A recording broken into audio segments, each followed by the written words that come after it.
राव कदम.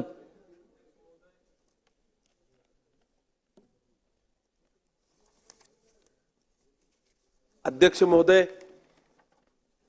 हदगाव आणि हिमायतनगर तालुक्यातील लाईटचा प्रश्न गंभीर झालेला आहे.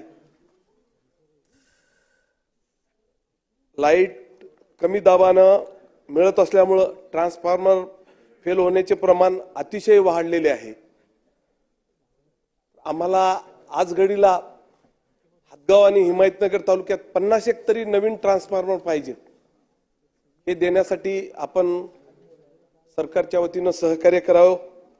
त्याचबरोबर शेतकरी शेतमजूर रात्रंदिवस अंधारात शेतात काम करावे लागते.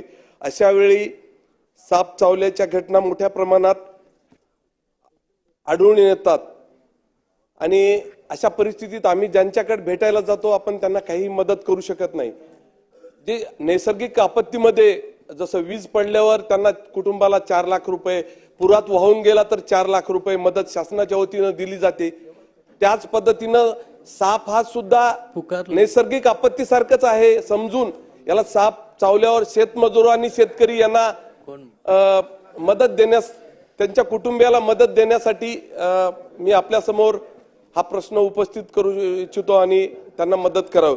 त्याचबरोबर अध्यक्ष महोदय, बऱ्याच शेतकऱ्यांचे ऊस जळाल्याचे प्रमाण वाढले आहे. अशा वेळी महावितरणकडून कुठल्याही परिस्थितीत मदत दिली जात नाही, परंतु साखर कारखाने त्या ऊसाला नेल्याच्या नंतर 20% कपात करून घेतात. एकतर त्यांचा पहिला ऊस जळालेला राहते, एकतर ऊसाची त्यांच्यात घट होते. शेतकऱ्याची 50-60 टन होणारा ऊस 30 टनावर येते आणि कारखाने त्याच्यातून 20% मायनस करतात वेट वजनामध्ये.